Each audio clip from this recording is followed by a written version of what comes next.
So, good afternoon, everyone, and welcome to the.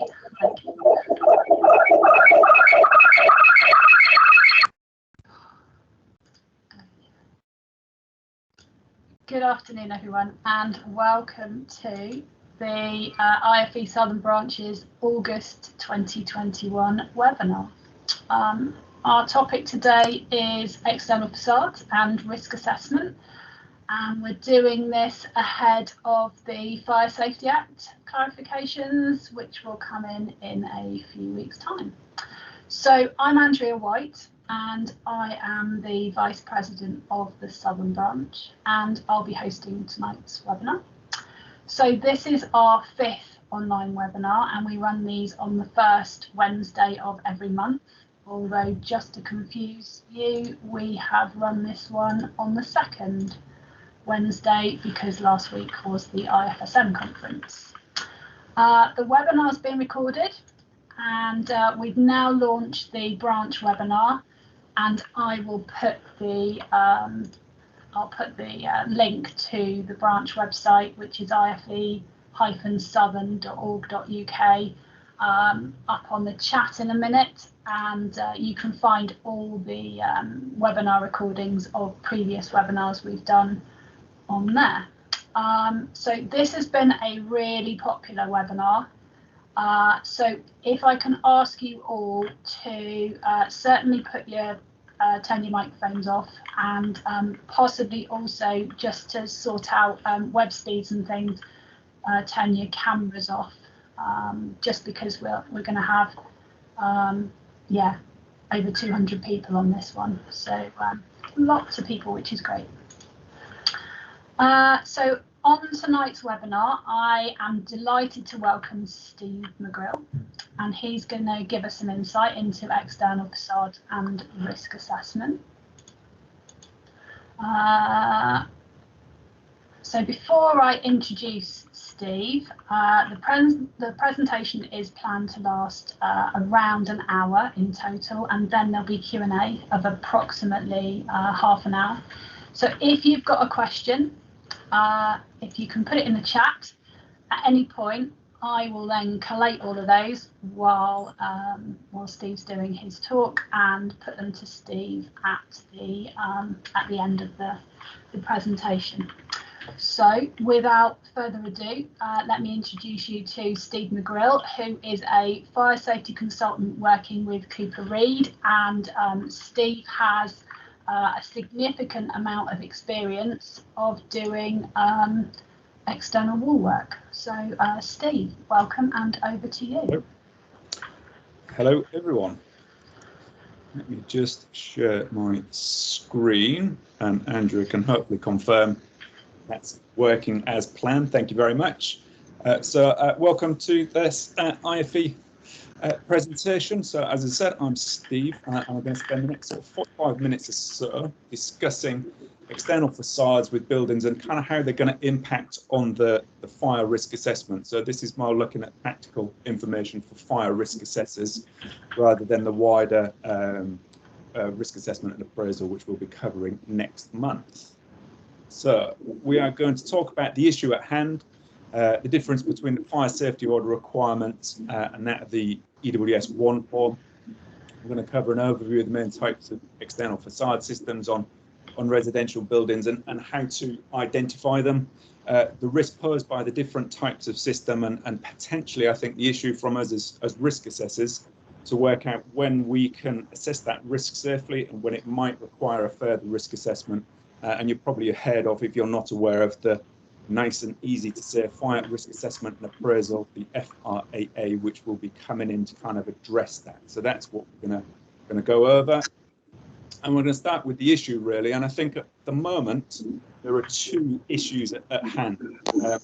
The first and the most important one for us is the fire safety order issue. And this is to make sure that all building owners understand the external facade and understand the risk posed by these facades, but also that of the EWS 1 process. And it's really important for us from the fire safety point of view to understand the difference between them two.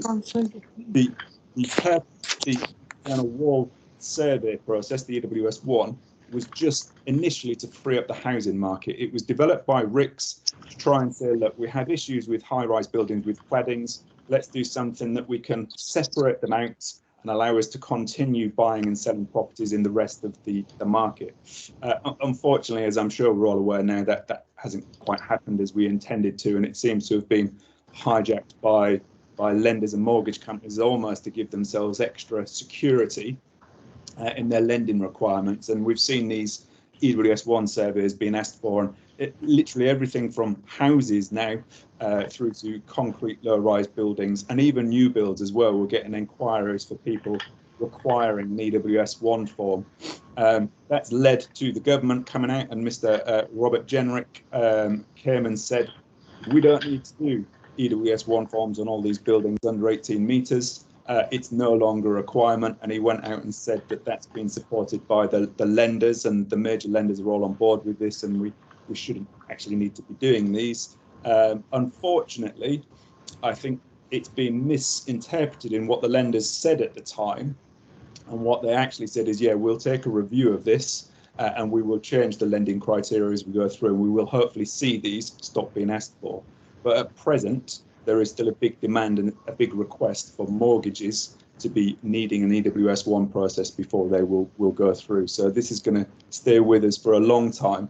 I think from us carrying out risk assessments, it's important that we understand that the external wall survey, the EWS1 process, is a separate lending requirement, and our focus should be with the fire safety order and the need to assess the external walls of the buildings and to make sure they're safe and that the owners of buildings understand the risk posed. So to that extent, the Fire Safety Act was passed, gained royal assent, and the Act itself is relatively small. I think it's only 3 small sections, but this section 1 is going to have quite a significant way to carry out risk assessments, whether people agreed or disagreed that external walls were not part of the fire risk assessment process beforehand. It's definitely considered to be so now, and the big bit that I've underlined there, the building structure and any external wall and any parts of the common parts, will form part of that fire safety order requirement. It's also important to note that it's also anything attached to the external walls as well.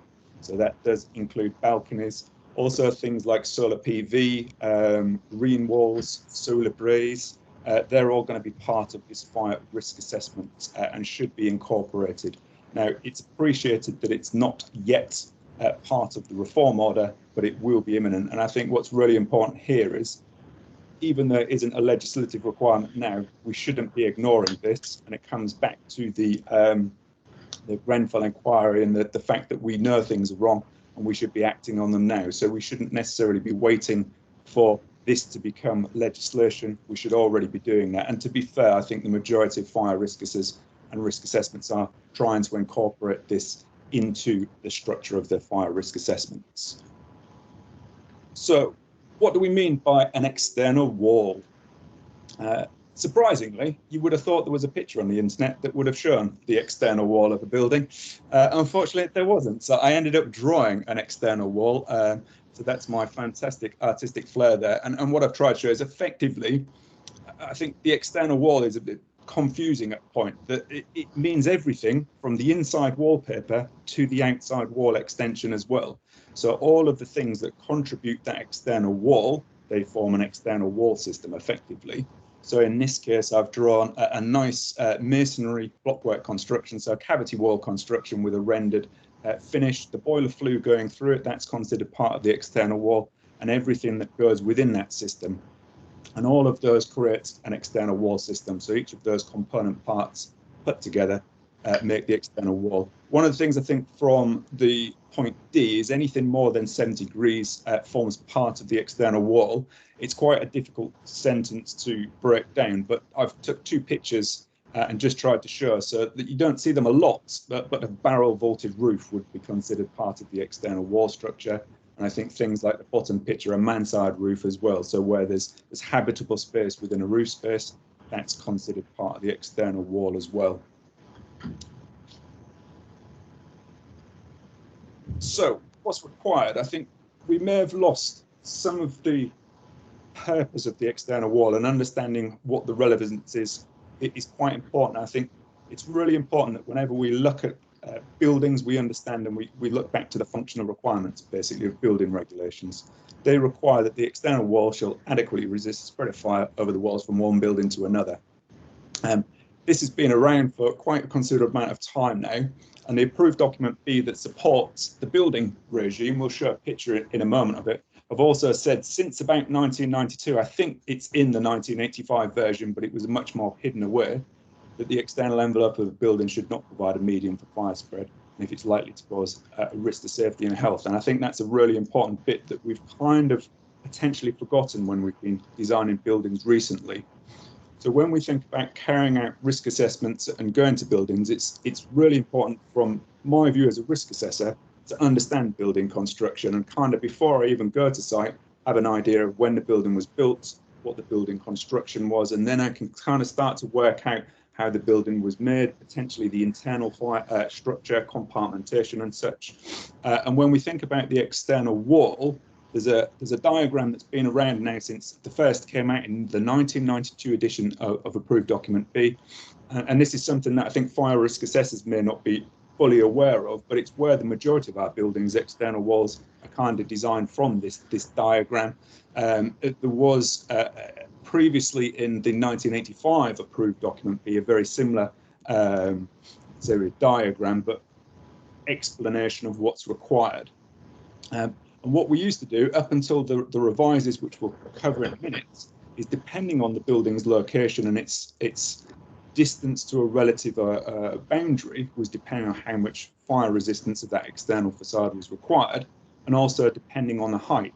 And hopefully you can see, I'm going to look at my other screen, the different diagrams. And what's really important, that I think, is that there's a little bit that I've underlined in red that says there's no provision. So if your building was less than 18 metres and more than 1,000 mil away from a relevant boundary, there was no provision for the external facade of the building. And I think that may well have been taken advantage of in building design over the previous years, which has probably contributed to some of the issue that we're in.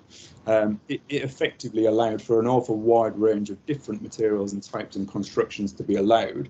And when it was taller, above 18 metres, you can see in the any building diagram E, just below, I'm pointing at the wrong picture, it doesn't work when you're doing a presentation sat in front of everybody, does it? But you were still allowed a lower fire resistance on that lower half of the building, and you only had to increase the fire resistance as the building got taller. And it does make it very complicated then to work out whether the external wall poses an issue. And it isn't a really simple, cut and dry, straightforward answer. And the varying different degrees of materials that we use make it awfully more complicated to kind of determine whether a building's suitable or not. So we set about, the government and everybody that's more intelligent than I set about, and they revised the approved documents. And as you're all now, anything that's considered a relevant building, so a high-rise building over 18 metres with 2 or more dwellings forming residential or educational accommodation meets this criteria, and it has to effectively meet class A2, S1, D0 or better now. And again, I have concern that we're still using 18 metres as a boundary, and whether or not it was just because of the amount of scope of the buildings that would require if you drop it. There's numerous different pros and cons as to why, but I feel that we're just going to end up with a load of 17.5 metre buildings. And again, if we look at that diagram 40 to this new table 12 effectively, it still allows for a no provision under buildings that are less than 18 metres. So your lower rise residential buildings still don't need to have A2 non-combustible cladding systems involved. They can still have elements of flammable cladding and still pose an issue. I did draw a little diagram just to try and explain the height rule, and it shows that if you had a height level of 3 metres per floor, it's the 7th floor where it becomes the high-rise buildings. But again, if you game the system a little bit and you do 2.8 metre floors, you come below that threshold and you end up with a large building under the 18 metre threshold as well. So it is an issue that still concerns, I think, moving forward. And I think when we're doing risk assessments on buildings, just using a simple 18 meters, it's this, is probably not the correct way to go. And I would still base my fire risk assessment and my appraisal of a building on the risk posed, because you could have a high-rise building with a high occupancy of mobility impaired people, or some kind of extra issue that poses more risk than a low-rise building, and it's very difficult to determine and use just a threshold of height. So when we talk about A2 S1 D0, what do we actually mean? I've been doing a brilliant course that I just stole this fantastic diagram out of, but effectively A1 goes through our new European standards, run through from A1 as effectively a non-combustible to A2 all the way through to F, and it just reduces in its fire performance as it lowers down in the scale. So we're effectively looking for in high-rise buildings, A2 or above, so they won't significantly contribute to the fire spread in the early stages of the fire. And then there's other elements, these S and their D donation, post that for smoke production and flaming droplets as well. So it's not that it's just non-combustible, it also has to have limits on the amount of smoke and droplets that are required as well if it catches fire. Now, I've put a little link to an interesting article, because we used to use British standards, and there's been for a while a use of class 0 as an equivalent value to maybe A2, or that if something was B rated, it had have an equivalent class 1 rating and such. And it's really important to understand that there isn't a comparable difference between the two standards. This European standard that we're using now is a much more stringent testing regime and tests a lot more requirements. The old British standard did do exactly the same thing, and there isn't really a comparable link. So again, it's important to understand the difference, and we've removed it from the new British, from the new approved document. But it's really interesting to use this link post this presentation and have a read through of that, because it does come and give some really interesting points. So the slides will be made available after this anyway. So please feel free to go read that as well. So what is cladding? And again, I think from a risk assessment point of view, and for the aim of this session, it's an overview, and it's trying to work out from that risk assessment point of view, what am I going to consider a cladding system? So effectively, my rule of thumb is when I'm thinking about risk assessments and when I'm thinking about potentially a need for somebody to come and do a further assessment, anything with an aluminium composite material or a metal cladding system, sheet panels, composite materials, plastics, timbers and woods, they would generally fall within the potential of cladding. Non-cladding systems are quite limited in scope in the fact that it's pretty much brick-based, stone, glass, concrete built. So it's a nice small area to cover. So I mentioned the fire risk assessment and appraisal. So effectively, the fire safety order said we now need to make an assessment of the external walls. Now, it is appreciated that majority of fire risk assessment assessors won't actually have the competence to be able to carry out these assessments, and we're not anticipating that they're included in the normal fire risk assessment process. What we'll be looking at is that there's systems established between the fire risk assessors to know when they need to ask for a fire risk assessment and appraisal to be carried out. So we're going to cover the FRAA in more detail at our next CPD event, which is in September, and how that process works. But it's really important for us carrying out fire risk assessments is to have an established processes for when we're going to hand that system over and what constitutes the need for a fire risk assessment and a further appraisal. We'll talk a little bit more about that later on in the presentation.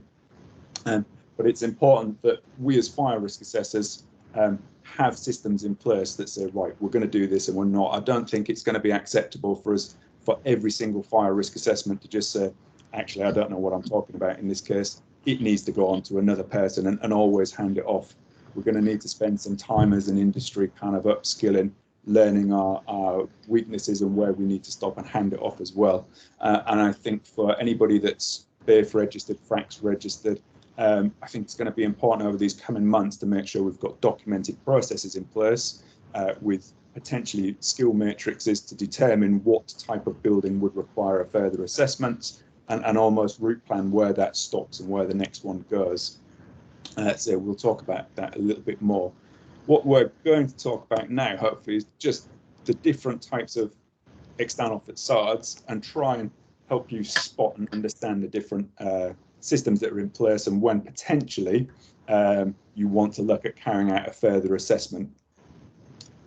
Now, the first one, fingers crossed, to be fair, I think I've picked the wrong picture here because I've picked the, this is Trellick Tower in London. It's Grade 2 listed building, but it was the biggest concrete building I could find to try and say, look, concrete standard masonry construction, we as assessors should be able to make that determination and say, actually, on balance, a further appraisal is not going to be required.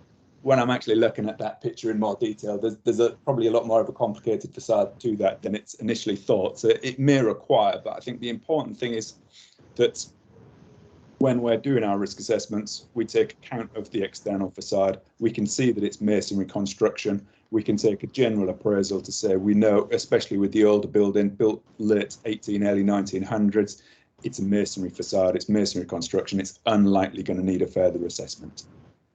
The next ones are the ones that I think, whilst they're more complicated from a fire risk assessment point of view, it's quite an easy thing. I would go out on a limb and say the majority of us fire risk assessors wouldn't have the prerequisite skills to be able to make a determination on an external wall of any cladding, any ACM, any metal cladding system, unless you've got a whole host of information before.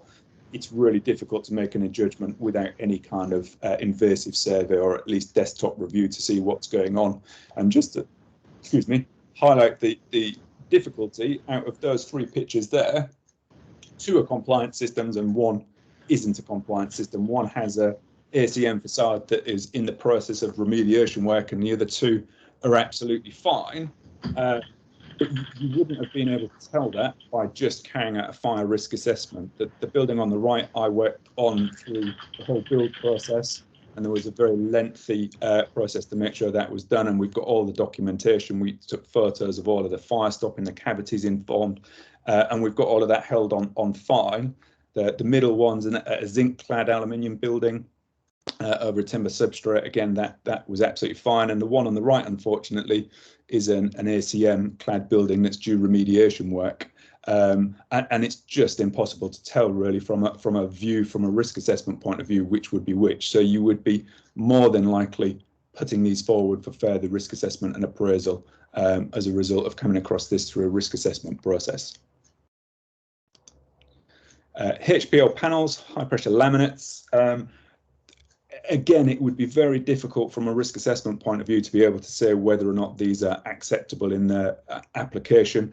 It's going to tend to require a further assessment unless you've got a high level of competency and a lot of information. But they're quite simple, I think, to spot when you're carrying out risk assessments. And normally, from the difference between those metal cladded systems, if you like, is these are normally held on by screws, and you can see the screws. They've normally got a little relief gap through them, and if you can get closer, you can see that they're normally sort of 6-7 mil thick, and they've got a dark brown core generally. And again, they can work in certain situations, but it's very difficult to tell just from doing the non-invasive, the kind of type 1 fire risk assessment. For me, the next one, these are the ones that I think cause me most concern, and it's expanded polystyrene systems, and these are effectively polystyrene with a render base over the top. Now, what worries me more doing fire risk assessments is I come around these buildings quite regularly and see the previous assessment, and it says it had a rendered facade on it. In this case, the plans actually said that the walls either side of that black section were rendered, and it said there was a timber clad section to the front, and it was actually converse. They put a non-combustible cement board cladding system to the black bit, and then they swapped out the render for this EPS system. It's quite easy to tell from a risk assessment point of view, and I'd always thoroughly recommend whenever you go do fire risk assessments, give a little knock on the wall. And what you will find is if it's a cement-based render or a render over a blockwork, it's going to be nice and hard and solid, and you should be able to tell that. If you come with one of these EPS systems, it's going to sound hollow. Now, what you also generally find, I've tried to take these photos, and the one on the bottom left, it's not a very good photo, but what I tend to do is you will see when you go to a building, if you look at the ground floor, it will be 50 mil generally as a rule of thumb for the insulation side. So the wall will be 50 mil thick from the floor.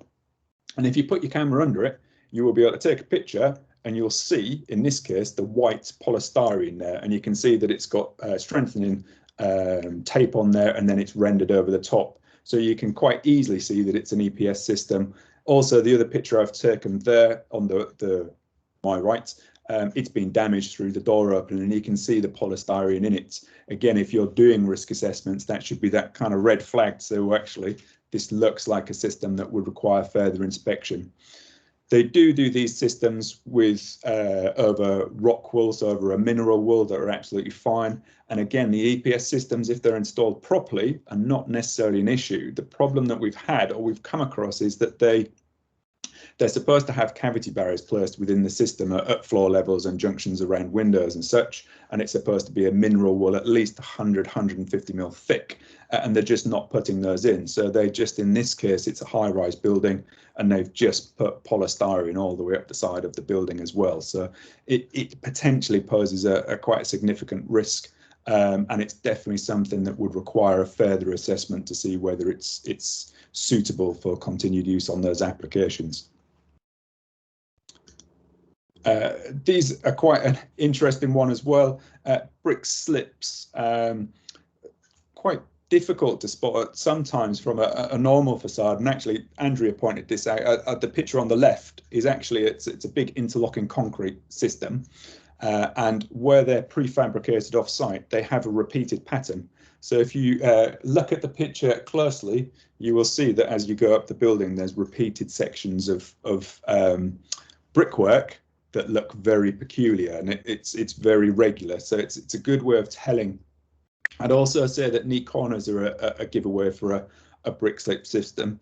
The two pictures, normally they have a little 45-degree on them because they're just glued onto a face as well. The other systems in place, just yesterday I was out on a site and I thought it was interesting and quite relevant. So the two pictures at the bottom, they're a brick slip. Now they're over a mineral wool backing. Interestingly, if you go and touch the wall, it has a slight flex to it. But standing looking at it from a distance, you wouldn't know. And also they bend the brick slip around the edge of the window. So where I'd said keep an eye out for a 45-degree, these are bent round. So you can almost see that they curve round, and they're very, very difficult to spot. If you have a really high resolution monitor, the picture that I've taken of the close-up of the bricks there, one of them's just not quite keyed to the surface properly, and they're flexible. They're only a few mil thick. They're generally made of an acrylic or a mineral fibre. They are non-combustible or limited combustibility anyway, and good for certain applications. But again, it's going to be really difficult to make an assessment of whether or not it needs a further risk assessment without any previous information. So it's something that may require a further risk assessment and appraisal as a result of coming from them. But they're very difficult to spot and often mistaken just for masonry buildings. So it's something to try and be aware of at the telltale signs as well. Repeating patterns is a good cue. Timber frame buildings. Interestingly, the EWS1 process and RICS aren't interested. If it's got an exterior masonry facade, it doesn't count. From our point of view, from the fire safety order, they pose an interesting challenge. I think it's something that Andrea will no doubt be able to spend hours discussing with everybody. From a risk assessment point of view, it's really, again, difficult to assess whether or not it's timber frame from looking at the external facade. My general clues and cues, in this case, this is a timber frame building that I'd gone to, and the gas flue had the little dressing strip missing on it. So I could see inside that and could quite clearly see a timber frame within. I also find that when you're carrying out your risk assessments, pardon me, if you look in the service risers, they'll tend to be plasterboard finished, which in a masonry construction building, it's an unnecessary expense, so they tend not to be. So it's a clue. And also the walls and the floors tend to be hollow of masonry timber construction as well.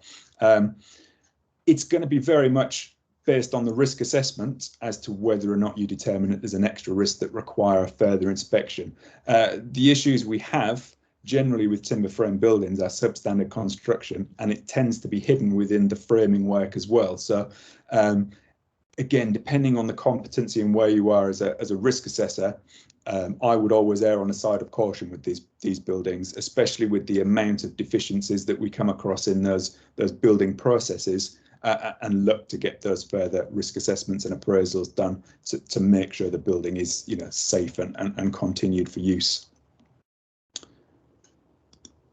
So what do we need to do with our risk assessments to make sure we're in line with these coming changes? I think the process is the really important part to establish. I think we're all going to have to sit down and determine what we can and we can't do, and then detail a structure. I see Andrea smiling because I think you were looking for this slide earlier on at some point in your previous presentation, and I smiled to myself because I thought, I've got this slide, and it's really important about competency. And I think for us as risk assessors, it's as good to know how competent you are, but it's probably more important to know what you're not competent at, and really understanding the limits of your experience and your ability to then determine what you could do with a fire risk assessment and appraisal and where that line should be drawn. I think the issue comes for small companies that maybe only have one person, maybe one or two people, to try and determine what we do and how you then address the need to move through to the next risk assessment process. And when it goes through, I think it could cause quite a lot of difficulty. But it's really important we establish good processes, templates to include sufficient detail, which we'll cover in a second, and understand your competency and where we can and we can't do these extra appraisals as well. Oh, I brought the presentation. So it's really important that we review our assessments and include a relevant amount of information, and make sure, again, coming back to however competent we are, making sure that the client's aware of where the fire risk assessment stops and when a fire risk assessment and appraisal is potentially required. So these next two slides have quite a lot of text in. Please don't expect anybody to read them. They will be open, and I'll try and PDF the presentation afterwards, so you can steal bits if you want to have a look. But we do need to make sure that our assessment includes a review of the external walls and flat front doors and such as well. And we need to make sure that we include sufficient detail to say that either we will cover this as part of the risk assessment, or where we're not competent or where it's required a further assessment, that one will be put forward and it will be put in the action plan. Having those clear processes in place, making sure the client is aware, I think is really important. So good statements within the fire risk assessments to denote that.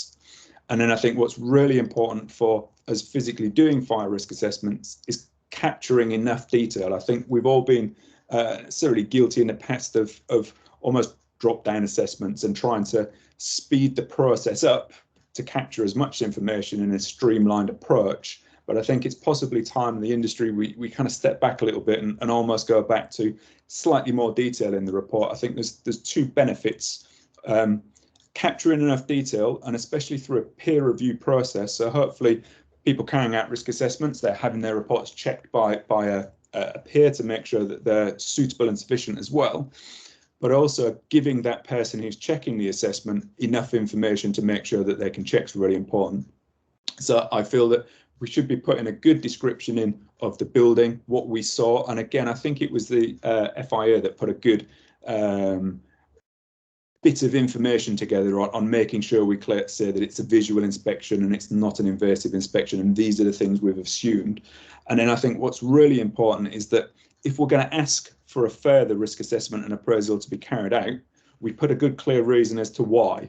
And conversely, if we're happy that the building's not required one, we have a good solid reason as to why, and it's documented in there. And then also support that with a good level of photographic evidence as well. Or when I carry out a risk assessment I would generally put pictures in of the balconies, the masonry, if you've got any areas of cladding. And then if I've supported to say actually the building's fine and no further assessments required, I'd detail it and try and make that reason why. And I think the same should be done if you're asking a client potentially to spend several £1,000s going and having an invasive survey, we need to be able to justify our reasons. And that's kind of linking back to that competency piece and knowing your limitations and making sure that everybody's tied up in each of the processes, so we can say, yes, this is why it's done, this is what you need, and it finishes the process. I've put a little bit in green.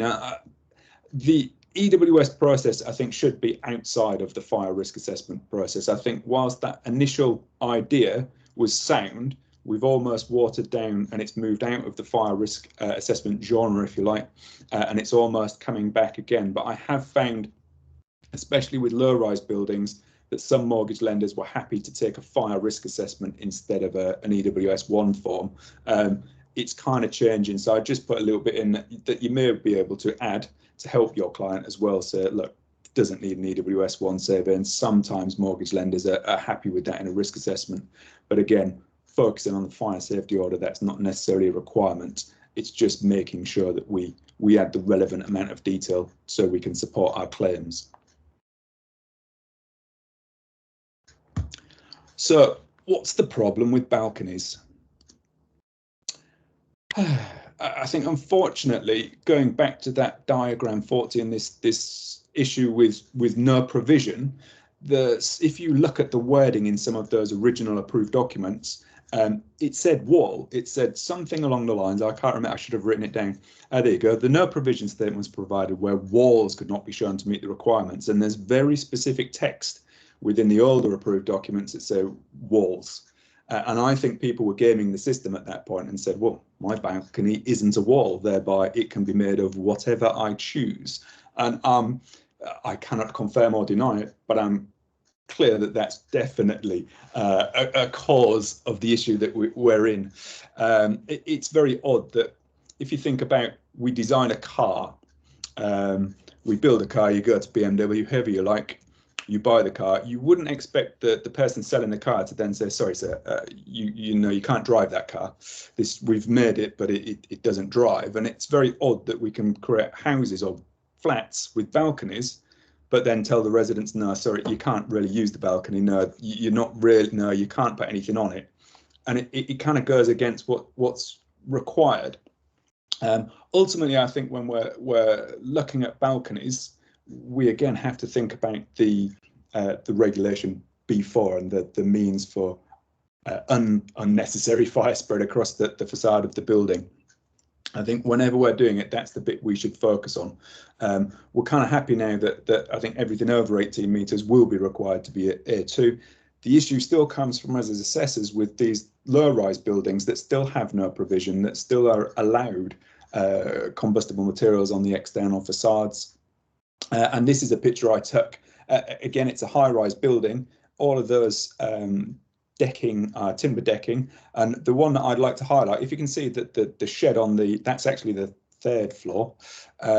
That's like a 6x4 shed, that is. They've got that up a single staircase building somehow through their flat and erected a beautiful shed.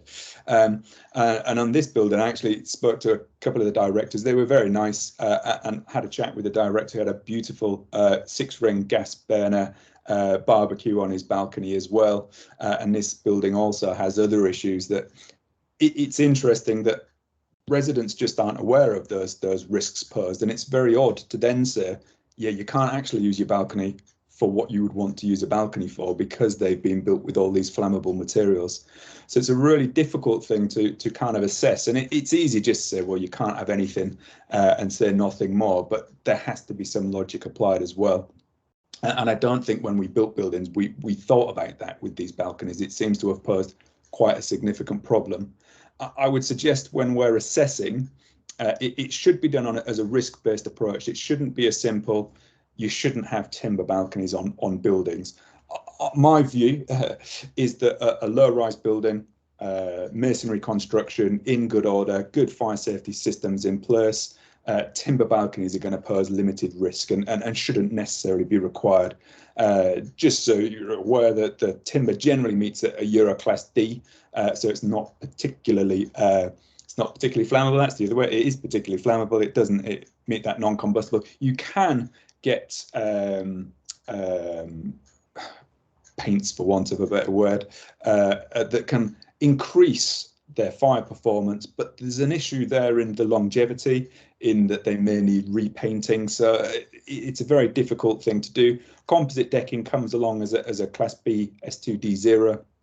The only one I can find at the moment that meets the Year 2 requirement is aluminium decking, and that seems to be the alternative approach. I think when we're doing this, and again, coming back to setting up good systems and good processes, again, from risk assessment point of view, it's important we've established them and have something that we can at least refer to, and some kind of methodology that says we're going to assess the balconies against this criteria as well.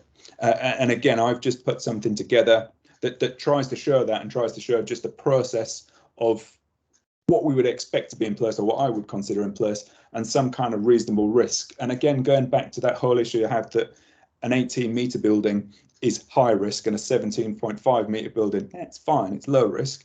That's not entirely true. So when we're doing our risk assessments, occupancy characteristics, whether it's a single staircase building, whether it's a multiple staircase building, those types of facades, whether or not they've got any kind of management system in place for the balconies, for their use, they're all really important factors. So what I try to do is come up with a tolerable, medium and intolerable risk. And again, please review this to your leisure post this presentation, but it tries to put reasonable values against what you might consider acceptable and when you might want to consider replacements. And I think it's important we all have good processes that we can fall back on, to, especially when we're telling a client that they're potentially going to have to spend several £1,000s changing their perfectly new timber decking to a non-combustible alternative, that we've got good justifications as well. So I think that's a really important step to have in place when looking at balconies. So the final one, and possibly the most contentious one, is insurance. Is anybody insured to do this? At the moment, I'm not sure many people will be. Please, everybody that's carrying out fire risk assessment, after you've finished this presentation, go check your insurance policy, especially if you have let your policy auto renew. You're paying on a monthly premium. You may have been lucky enough to come in before any caveats were in place. What we're now finding is that no one can get PI insurance at all, and there are lots and lots of caveats that preclude anything to do with commenting on the external facade. And I've just taken out a policy, just a little note from a policy a colleague of mine sent through, and this is quite common wording, and also they're pretty much excluding anything to do with the external wall, including risk assessments as well. And whilst a lot of companies, if you ring them up, will say, oh no, that's fine as part of a risk assessment, I would argue that unless it's written in your policy, or you have a note to say you can carry out or you can comment on the external wall of a building within your policy, you are unlikely to be covered. At the moment, as Andrew will no doubt let you know, it is near impossible to get PI insurance. It is possibly going to hinder the industry, for want of a better word, if every risk assessment has to include a review of the external wall, yet no assessors have any PI insurance, then we're going to be in a sticky situation. The other things that I would also check is the I think I've spelt it right, retroactive date of your policies, because again, they cover you for any work that you've done previously, but they may change and they may not cover you for old work as well. I can't stress enough the importance of having adequate cover, and I think we're all going to be in a tough situation. And again, just looking at was on a presentation earlier on that kind of echoed and mirrored what I'm saying here, and it's really important. I think we need to make a louder voice to say, look, if you want fire risk assessments carried out to include the external wall, we need PI insurance to cover ourselves, because without it, we're in quite a difficult situation, and it doesn't seem to be getting better. I managed to secure appropriate insurance about 3 or 4 months ago. My premium had gone from a reasonable amount to, I think, an extortionate amount, and those that are still trying to get it. It's just continued to go up. In fact, the company I'm with are no longer taking on fire safety professionals. They've reached their maximum exposure and won't have anybody else. So I can't stress the importance of adequate insurance for anybody carrying out fire risk assessments. The good news is that's the end of my presentation, and it's open to questions now. I will work out how to click this off and hand back to Andrea. Okay, thank you, Steve. That was certainly a lot. You've given us a lot to think about. There's been a lot of questions, so yeah, we've got plenty of time and we've got plenty of questions, which is great. So bearing in mind that you have just spoken for near on 50 minutes, I've tried to batch some of the questions to relate to specific things, and I'll read out a couple of the comments to give Steve a couple of minutes to have a drink before he launches into answering all your questions. So let's have a look. Thomas Bradford has made the comment, it really isn't going to be helpful to the industry that FRAA is named similar to FRA. Yeah, I can see your point. When we get new inquiries from clients, they already don't know what they want, and this is going to cause even more confusion. Yeah, I can't disagree with you on that one. Richard has said, I understand it will be called FRAEW. That's quite nice because that's my initials. Lovely. Fire risk appraisal of external wall systems due to the issue raised of it being too similar to FRA. Well, I hadn't heard that, but excellent. Maybe when the proper version of PAS 9980 comes out, it will have a different name. Interesting. Okay, so there is another question from Andrew Bannister that I will not ask you, Steve, to answer off the top of your head. I have done a little bit of Googling. So Andrew has asked the question about would you measure to the top of a parapet where there is a roof terrace? So let me see if I can do some amazing jiggery pokery with my screen. It's the habitable space that I would assume would be the key there for the top of a parapet. Yeah, it definitely needs a check because it says you wouldn't measure to a plant room, but it's whether or not you would assume a terrace was habitable space. Now, I would assume a roof terrace is a roof terrace that you sit and have PIMs on, so thereby not forming a habitable space. So you would measure to the floor level of the floor below, effectively. Well, I take your point.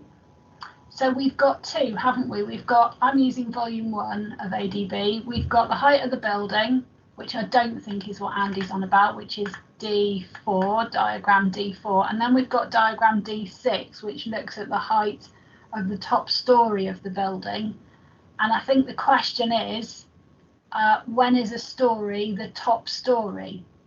So to me, looking at this, and I think, Steve, we're saying the same thing, where it's only got plant room on the top, I don't think it's a habitable story. But I think if it's anybody other than maintenance, I do think it's a habitable story. And I say that because I've just a couple of months ago done something similar to this, but they wanted to use the flat roof as a terrace, and that brought it into a different height category. So what I would surmise on that is, I suppose the issue is, if you're trying to say, is it habitable or not, the assumption there may be that you're trying to use a lower level of fire performance and almost game the system again. If you're trying to say that actually, if we don't count that level, it'll drop us maybe under the 18 metre threshold, and thereby we don't need to do this. I think what we probably need to do is move away from that, and I think that's where that 18 metre thing concerns me, is because it feels like a lot of people are just going to try and say, wow, well, it's 17.8 metres, so we won't necessarily do what's required. I think where there's any doubt, I would err on the side of caution and almost go to the next level up to make sure that it does meet the requirement. and especially if buildings change moving forward, it almost future-proofs it slightly. It's probably not the right answer from a pure compliance point of view, but again, this is where talking about that minimum compliance for approved document B, we can't really get away from that, because to have a building built, it has to form some kind of minimum standard.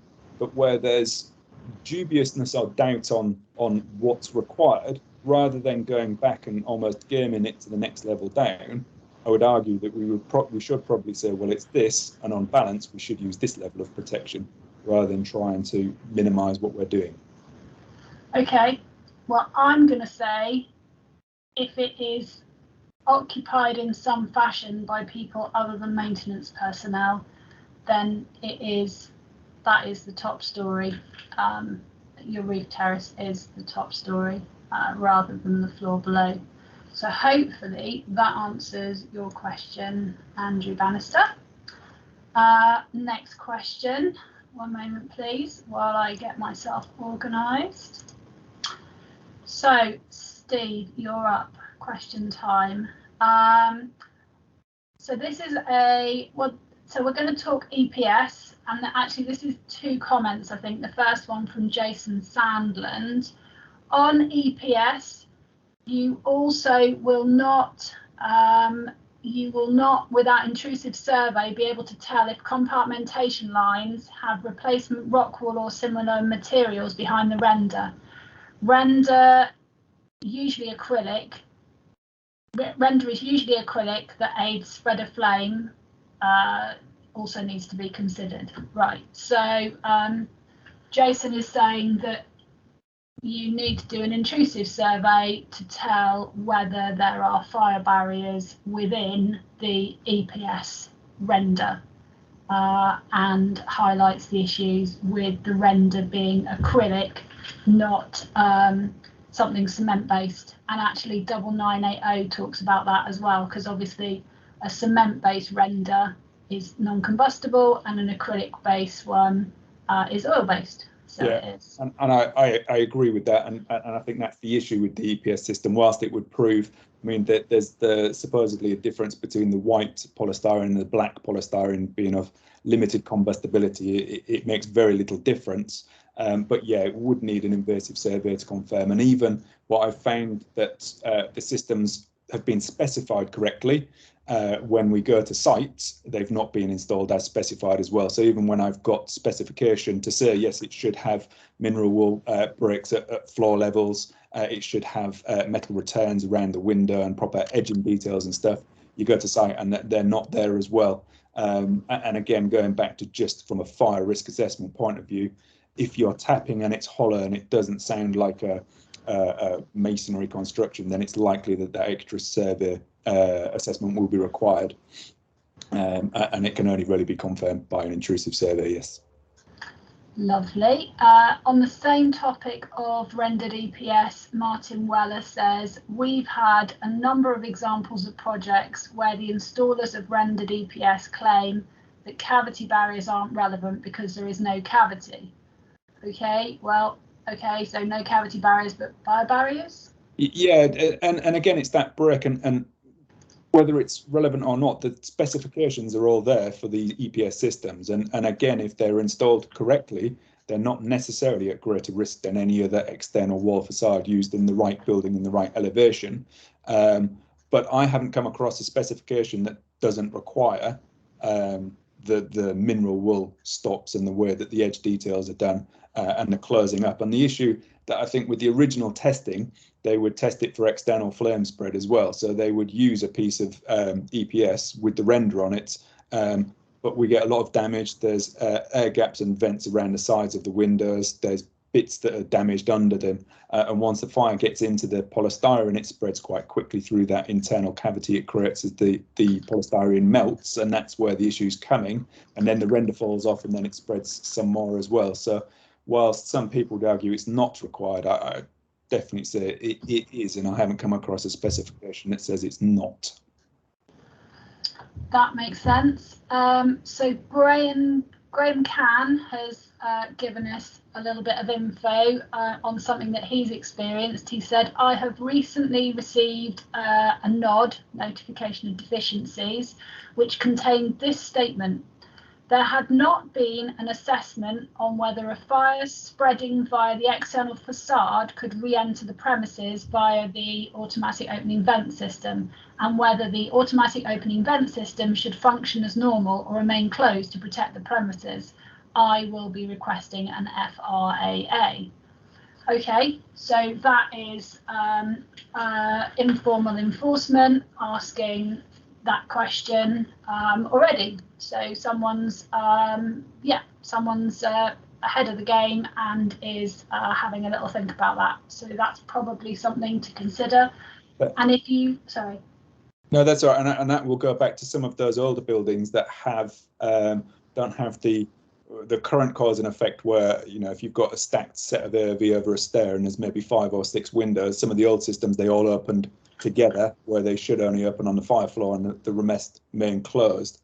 So that could relate to the fact, if they're all opening and you've got a combustible cladding, that there's definitely a risk posed. And I would kind of agree it's worth a review if that's the system that's in place anyway, to make sure that it works correctly.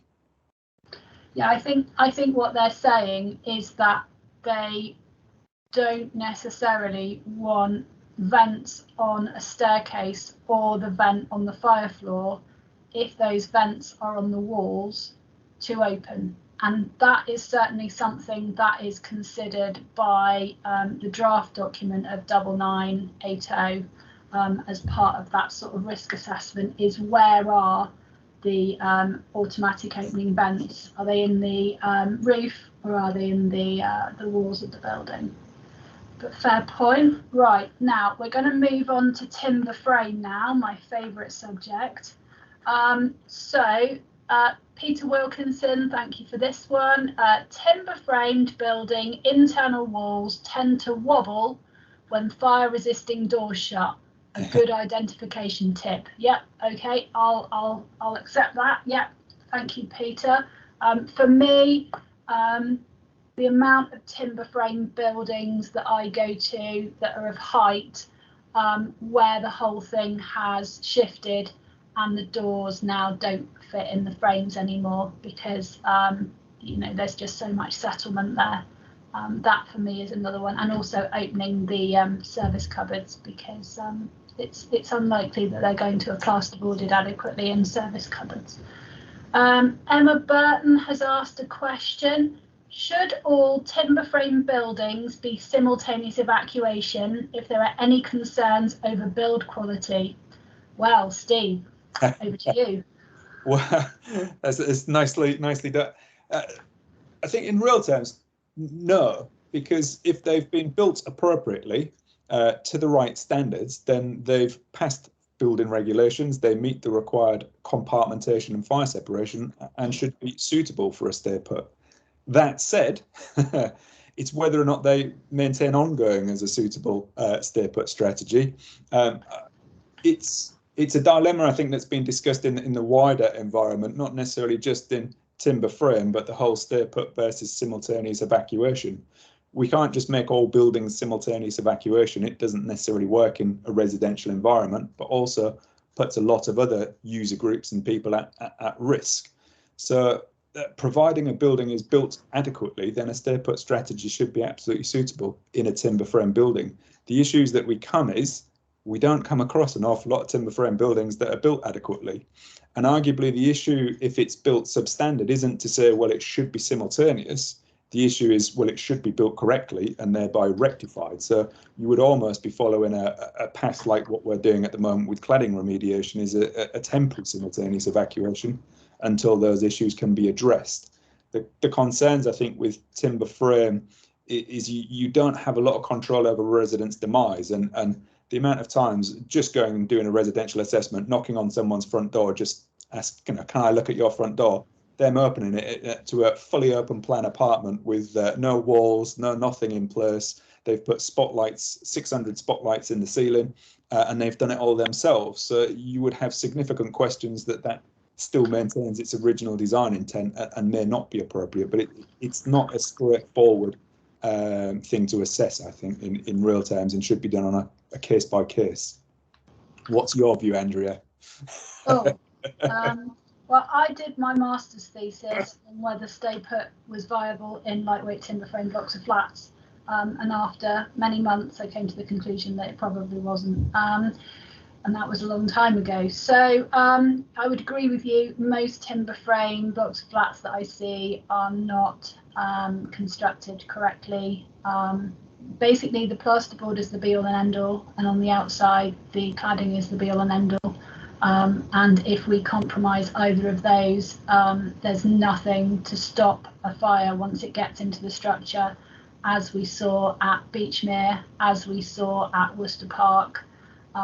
There is no fire separation within the structure. So once it breaches the outer or the inner skin, it's got free reign, basically. So those skins are mega important. So yeah, I wouldn't be doing barbecues or bins next to buildings, and I wouldn't be allowing people, if I could possibly help it, bearing in mind that it's their own demise, to recess tellies and make holes in plasterboard. Yeah, that makes sense to me.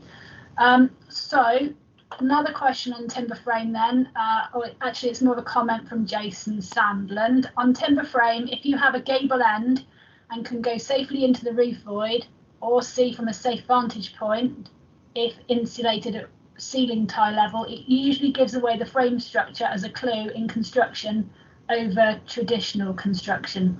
Okay, thank you for that. And then Ian Sanderson, thank you for your comment that says a lot of the issues re timber frame buildings are internal rather than the wall or facade, e.g. socket boxes cut in the FR gypsum wall without proper fire stopping. Yeah, so this is my, can you rely on the plasterboard inside being maintained imperforate? Recess lights are another issue. If people start recessing, just sort of chip in on that, and to be fair, there's a wider issue on that resident engagement, which we've all been almost lacking in over the last few years. I'm pretty sure residents aren't aware that their building is a timber frame building, and if they cut a small hole in it, it has a significant effect. So again, going back to should they all be simultaneous, maybe if the residents are engaged more and understand, then there may be a higher level of overall safety anyway, and they won't come across that issue. So it's something else to consider, is making sure the residents understand the construction and the impacts and issues it poses. Yeah, I mean, particularly given the fact that, there is no legal right of entry, and, if it's your flat, you can do what you wish in there, which is a point that Emma Burton raises to do with balconies. Balconies are private spaces. Landlords have no control over them other than information and encouragement for residents. Absolutely, but I have to say I spend a lot of time writing, please tell your residents that they shouldn't be having barbecues on their balconies, which is probably what they bought the flat with the balcony for. Yeah. Residents, so this is, so Russ is giving us a comment here. Residents have an inferred duty of care to other residents, i.e. front doors. Unsafe behaviour on balconies, i.e. fire loads and hazards, will need to be managed and challenged, similar to hoarding. Yeah, I get what you say, Russ. I don't envy managing agents. It's a tricky one, isn't it? That's chipping in there. It is right that a resident does have a responsibility, and I think that's supposedly cleared up in the reform order as well. However, the powers of enforcement haven't really changed, so it still doesn't make it any easier, even though we now know the flat front door is part of the fire safety order. To actually enforce on that for the resident, it hasn't made it any easier. It's not going to be any quicker, and people are still unlikely to change their current ways due to that system. It's a terrible position for managing agents and people that have to tell residents to stop doing stuff, because they've got very, very difficult ways to make any reasonable change. No, I totally take your point. Right. Emma has given us a question about ACM and MCM. So how much evidence do you need to determine if it's not ACM or MCM, but is instead solid metal? Would as-built drawings be okay? They would help, but you would still have to go and make an inspection. Unfortunately, that the way we would normally do an external wall survey would be a desktop review to start off with, and that would follow a general site inspection, normally to highlight areas of opening up. You can generally see the corners. It depends on the system, because if you can see the edge of the material, you can make an assessment, an assumption before you go anywhere. In the fact that the aluminiums and the solid metals, that again with an ACM, there is a definite sandwich panel vision. If you can see the side of them, you can see the two sheets of aluminium or within them. It's just trying to be able to establish access or reasonable view. So it can be determined, but it will require an invasive survey, just because we need to do the whole wall, and it's not just that external facade either, it's the whole wall system. Okay, I'm trying to juggle. I mean, from my point of view, we just can't rely on as-built drawings. I mean, it's lovely if they have them. Most times I don't get anything. I've had architects burn them. Nice. So the difference between as-built and as-installed, they're two different things as well that we tend not to focus on. We think, oh, we'll need the as-built drawings, but actually as-installed are the ones that you really want, but they're seldom. And the fact with the BIM models that we're moving to as well, a lot of clients are moving to a digital way of storing their information, where they're building buildings, which is brilliant. But I get left with an online system of 20,000 drawings and documents, and then told, yeah, just tell me what I've got on that building, and spend 3 days looking for the relevant information as well. So there will be an onus on building designers. I know it doesn't work for existing buildings, to make sure that that information is accessible as well, and not just in 10,000 volumes of the O&Ms or on an online system as well. Yeah, no, I don't come across that very often. For external walls, I usually come up with nothing, but that is equally a problem. I think from my perspective, either the materials have been swapped, and in almost every case, the workmanship, the build quality is inadequate. So cavity barriers, fire barriers, all of that detailing is not up to scratch. Yeah. Okay, so let's move on to Ulrich, I think, McIntyre. What are your thoughts regarding SFS masonry construction? Cavity barriers have not been tested in this configuration. Cavity barriers are generally only tested between two masonry pieces of construction. Okay. So between I would have to look and get back to you on that, because I think you're saying that there's a masonry external wall and then the steel frame internal walls. Yeah. There are actually, and again, I would have to look back, there are some comparison models that you can use to say, on balance, it can be considered a masonry construction because of the steel frame testing and then the cavity barriers, and it should be fine. But I don't think there's a clear answer, especially with the amount of different products and configurations that you could get. It was something I would have to look at, go around through the standards and see whether I can find something in more detail to support that. I mean, generally, when you've got a steel frame system, and I'm edging on the edge of my competence here, but that you've then got some sort of sheathing board before you end up with everything else after that. I do know that cavity barriers have got this 5-minute thing. So actually, as long as they operate, the time that they need to operate is actually very long. And some people in the industry have said, you know, it's too long. I think it's 5 minutes. You know, quite what a cavity barrier is going to do 5 minutes after, you know, something's gone past it. That I think that's a fair question.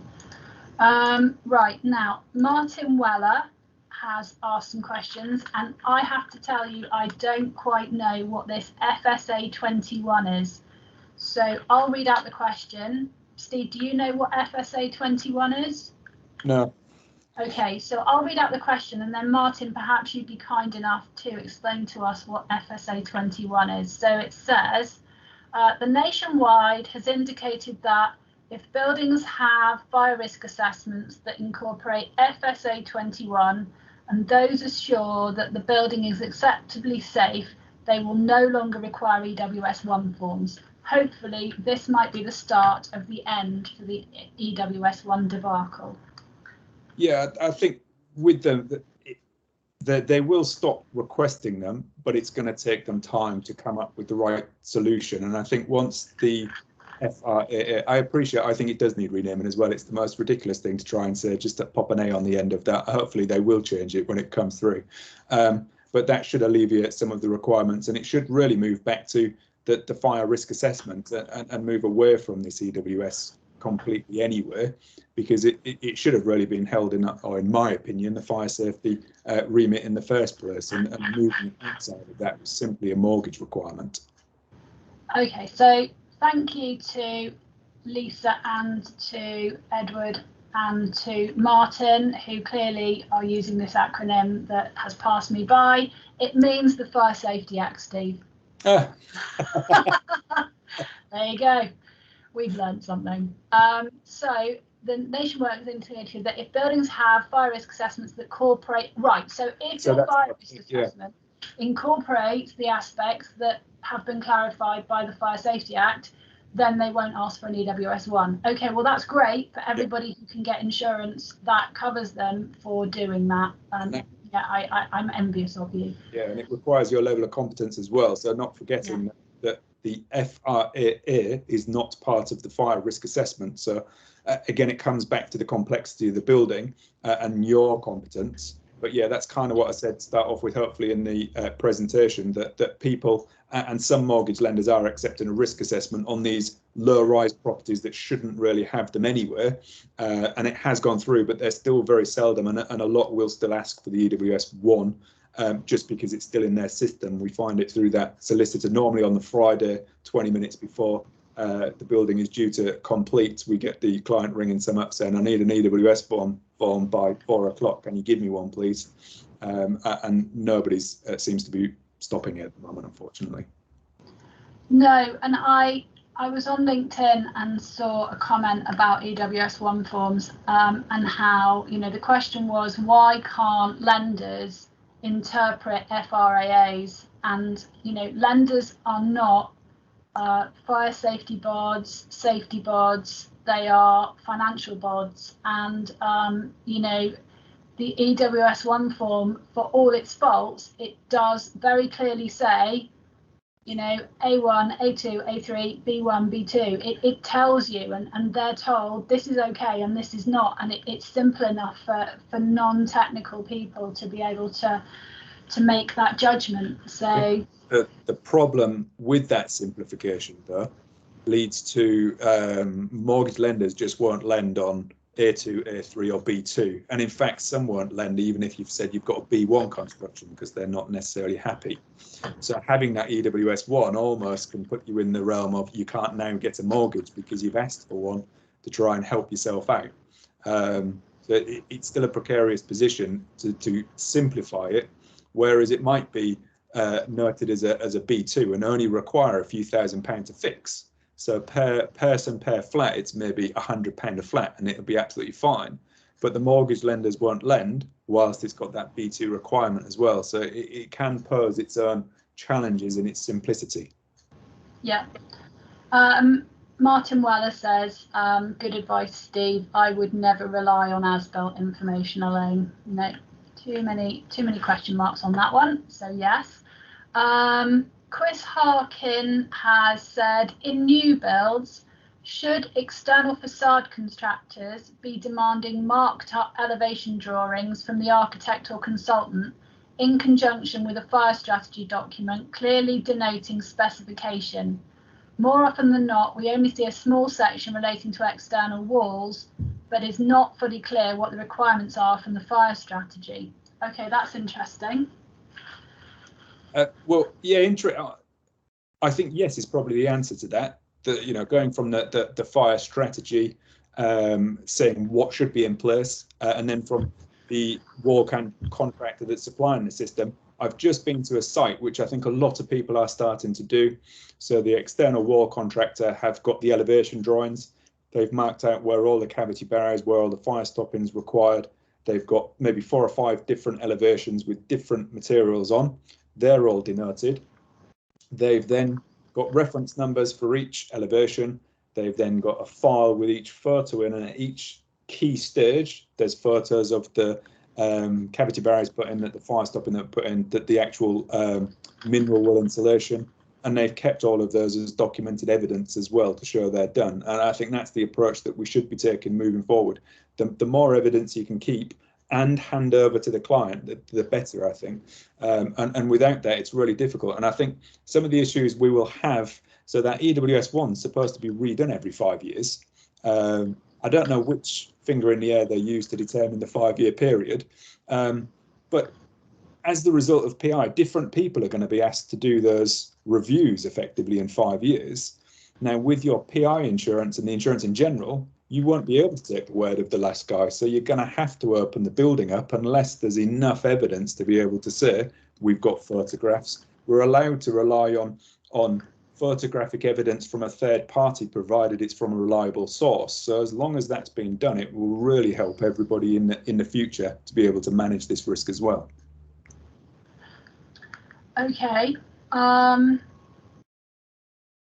Yeah, I was going to say on that one, I had one the other day, which is, it's only 3 stories, but it's going to house people on the 1st and 2nd floor with severe mobility issues. And they hadn't made it A1 and A2 on the outside, and they were sort of saying it was going to be progressive horizontal, but they only had 1 lift, and it wasn't an evacuation lift, and it was not going to work. So yeah, for me, I do think that we need to join up a bit better and not just take B4 for B4 and actually take a more holistic view. So yes, Chris, I'm the same as Steve. I think the answer is yes. Right. Let's go for some talk about PI. So Steve Hill says, why do assessments, I'm guessing fire risk assessments, if no PI? Same as I do not do design as I have no PI cover. Yeah. But I don't think you can exclude it. That's the problem that we've got, because the fire safety order, the fire safety, the FSA 21, because that's made it included within the scope, then your fire risk assessment has to include a review of the external wall. So if you were to limit that and put it as an exclusion, one could probably argue that you haven't carried out a suitable, sufficient risk assessment. So you couldn't go to site and do an assessment without an inclusion of the external wall. So I don't think you could even try and carry out assessments with that almost caveat in it, because I think it would leave you liable and also the client liable. Yeah, without it. I mean, that's exactly the situation I'm in at the moment. So I'm just setting up my own consultancy. I'm trying to get insurance, and the very few people that will offer insurance have put exclusions on that say I can't, talk about cladding in any way, shape or form, even in a fire risk assessment, which for me means that I can't, when the Fire Safety Act comes into force, I can't do a suitable and sufficient fire risk assessment. And talking to the insurers, they aren't aware of this.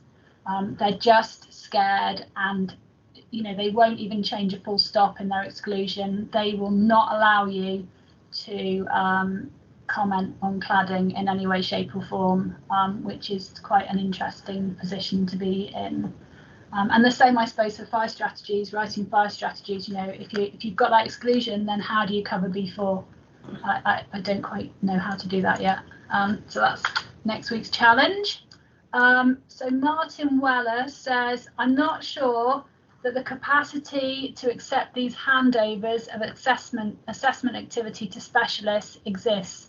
There are few with the competence, inclination and PI to undertake this type of work. It was an issue prior to the Fire Safety Act 21, and it can only get worse. For me, what's missing is practical, applicable and usable guidance that indicates what acceptable risks look like. We're hoping PAS 9980 includes such guidance, but it's turned out to be a 200-page textbook. Okay, so I do external walls for a company, and I actually quite like PAS 9980. If you haven't looked at it, we are doing a webinar next month. You know, everybody's got their view, haven't they? But actually, I found it really quite useful to do the external wall work and actually make a judgment. It's just on that, I think you're right. It helps people doing the external wall assessment, but doesn't lay out a process, which I think is what the chap was saying there. Doesn't lay out the process of how we hand over from the risk assessment to the FRAA and that process involved. And what we aren't setting out at the moment is what we're considering an acceptable risk and a not acceptable risk. I think that's the issue at the moment. We're saying that we need to do an external wall survey on a lot of buildings, but we haven't given anybody practical advice on, well, actually, you're not competent. And I think this comes back to different companies will need to establish different processes. So I'm not sure whether it can come ahead of time or how it's done, but depending on the size of the organisation, the competency within it would almost denote what assessments you can do and when the line is drawn to say we need that review process. Because if you had a load of fire engineers doing fire risk assessments, your line is going to be much higher than a load of 3-year newly qualified fire risk assessors. Your line's going to be quite low. So your processes are going to be very different depending on the competence within your organisation. It's not an easy answer. And I agree that there isn't much guidance in the way to say what we are, but yeah, it's difficult. Okay, I'm getting to the end of my questions, and I have tried to keep up with everything in the chat. So Ian Sanderson has gone back to my favourite topic of timber frames, so I'll talk about it. He has said, if people can access information on the TF2000 test, they will be amazed. Yes, they will, at the very high quality of workmanship that was required to make it work. It's certainly not what you see on a typical construction site, let alone the Friday afternoon or Monday morning situations.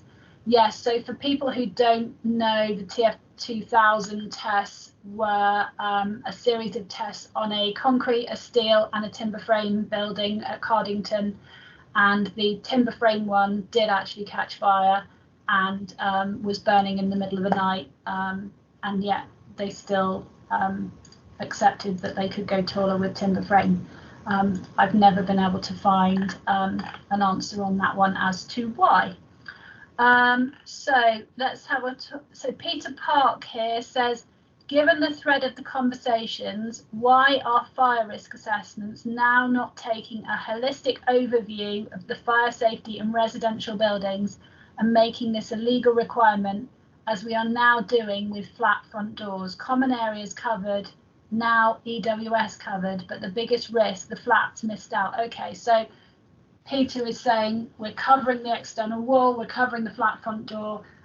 Peter, an Englishman's home is his castle, as I was taught many moons ago, and there is no rights, no jurisdiction for the RRO within a flat.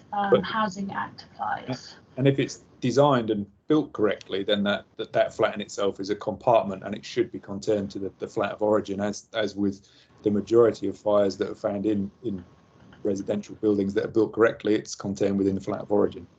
You can do what you want to do, and that's how we should be designing our buildings, to contain the fire within that demise area. Yeah, it'd be really difficult. I mean, it's difficult enough just trying to check a front door. I feel for when we're supposed to be checking every single flat front door on a reasonable basis, because that's in itself just trying to go and do a risk assessment and ask for access to 1 or 2 doors is nigh impossible. So to try and look at them all and then ask for invasive surveys, working with local housing authorities, it's sometimes a bit easier gaining access, but it's still quite a complicated event.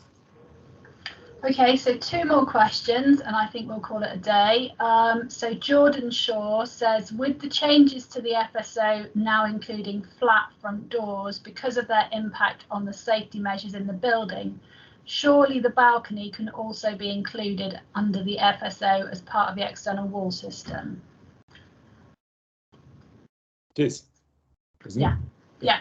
I thought I'd leave you for that one, but yes, it is part of the external wall system, and it's covered in the CAN, the Consolidated Advice Note, which apparently is going to go when 9980 comes in.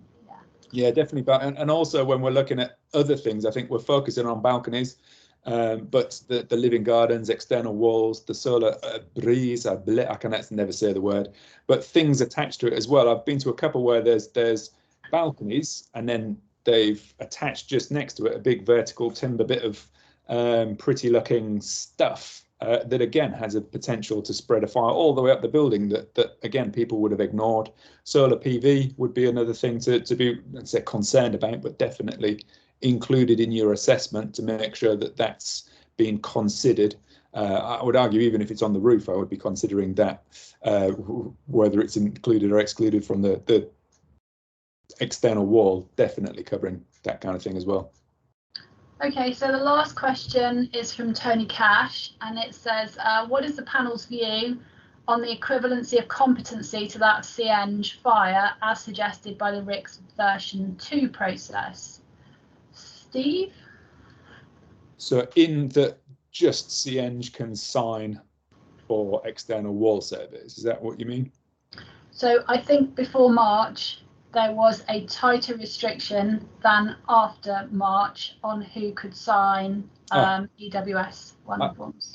I'm kind of in agreement that the restrictions being eased somewhat. I think as the chartered engineers will no doubt agree with, they're not necessarily wanting to go out and do the external wall survey work and suggestion. And I think an incorporated engineer or somebody with a level of appropriate competence should be more than adequate to carry out the risk. And again, that's sort of measured with what RICS are saying is for low-rise buildings, you can have a different level of competency rising through.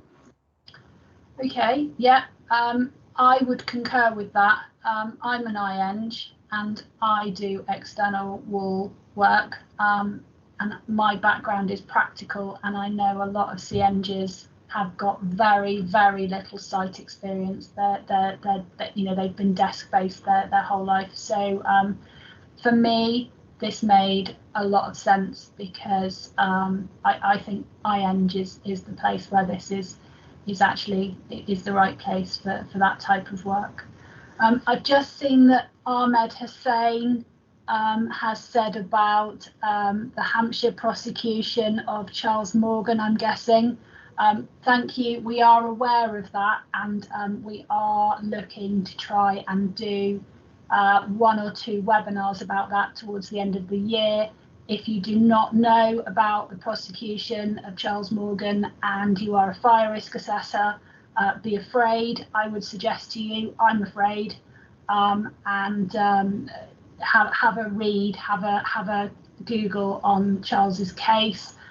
It is very worrying for fire risk assessors, and as a branch, we are keen to kind of explore both sides of that one in the near future. Okay, so thank you, Steve. That's going to round off tonight's webinar. Thank you for doing 90 minutes of knowledge sharing with us. That was really good, I thought. And we've had loads of comments in the chat. We've had lots of comments. Emma, I don't agree with you. You're saying that lenders are not accepting anyone apart from CEng. That's interesting. I've not found that. I'd be interested to know which lenders. So I'd also like to thank TechFire because they provided the IT for running this webinar, and also to the committee members such as Dean Morris for sorting out the recording and sticking it on the website in a couple of days' time. I also just want to say that our next webinar, which is following on from this one, is planned for the 1st of September, and we're going to have Dr. Jonathan Evans, who's going to talk about PAS 9980 and risk-based assessments of external wall systems. And if I'm really quick, I will put the link in to, she says trying to be organised, but I can't if you all keep thanking me. Brilliant, I've got it, right. So thank you for thanking me, but it's there now. So I'm going to say at this point, thank you all for attending. We've had an amazing turnout tonight, and good night.